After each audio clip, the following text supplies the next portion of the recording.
In 2010, a Texas Tech graduate student lost 3 fingers and suffered damage to his eyes and face when a compound he was stirring in a motor blew up. In 2011, a Boston College graduate chemistry student was injured when a beaker exploded during an experiment. In 2014, a research assistant at UCLA died from severe burns after the plastic syringe she was using broke and the chemical ignited on fire. She was not wearing a protective lab coat, and no one in the lab was trained to know what to do in the case of a fire. According to the U.S. Occupational Safety and Health Administration, students working in university labs are 11 times more likely to get hurt than if they were to work in an industrial lab. We created the Lab Safety Game in order to educate graduate students on possible hazards they might encounter in a typical university lab. In our game, the player is transported to a real lab where they must walk around and identify all the safety infractions. The player can refer to the minimap to navigate the lab and click on arrows to move around.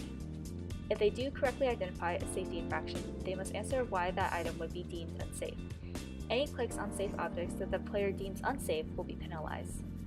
At the end of the level, the player is presented with their total score, which is made up of a series of calculations based on how they did. We hope that our game will be used in graduate chemistry classes to educate students on how to stay safe in the lab. Safety first, science second.